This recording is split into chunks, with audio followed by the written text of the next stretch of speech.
এই বল্টু, তুই কাল রাত কয়টা পর্যন্ত পড়ালেখা করছিলি? বাবা, আমি কাল রাত 12টা পর্যন্ত পড়ালেখা করছিলাম। তোর কানের নিচে এক থাবড়া দিমু। কালকে তো রাত 9টার সময় কারেন্ট চলে গেছিল। না মানে আমি এত মনোযোগ দিয়ে পড়ছিলাম যে কারেন্ট কখন চলে গেছে আমি টেরই পাই নাই।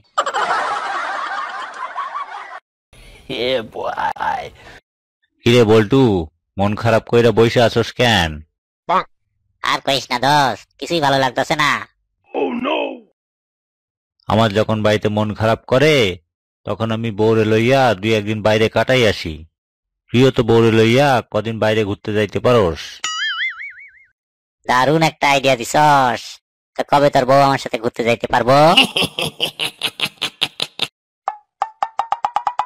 কিরে বল্টু, পায়ে জুতা নাই, খালি পায়ে ঘুরতাছোস কেন? আর কইস না দোস্ত, আগের জুতাগুলা ছিঁড়ে গেছে, তাই খালি পায়ে ঘুরতাছি। তাইলে নতুন জুতা কিন। আরে কেমনে নতুন জুতা কিনুম? আমার বাবা শুধু আমারে হাত খরচের টাকা দেয়, পা খরচের টাকা দেয় না।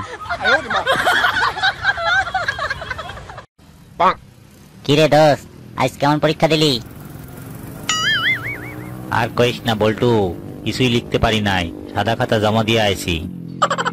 হায় হায়, এ কি করছস? আমিও তো কিছুই লিখি নাই, সাদা খাতা জমা দিছি।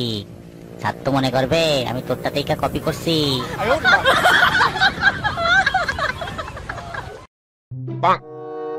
দোস্ত বুঝছস, বিয়া করা খুব ঝামেলার কাজ। তাই আমি ঠিক করছি আমিও বিয়া করুম না, আর আমার পোলারেও বিয়া করামু না। একদম হক কথা কইছস। শুধু তোর পোলা না, তোর নাতিনরেও বিয়া করাইস না।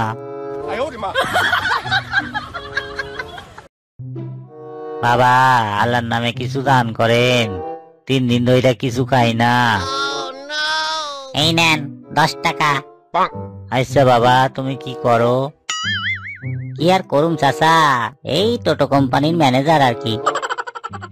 আচ্ছা বাবা, আমি আল্লাহর কাছে দোয়া করুম, আল্লাহ তোমারে যেন টোটো কোম্পানির মালিক বানাই দেয়।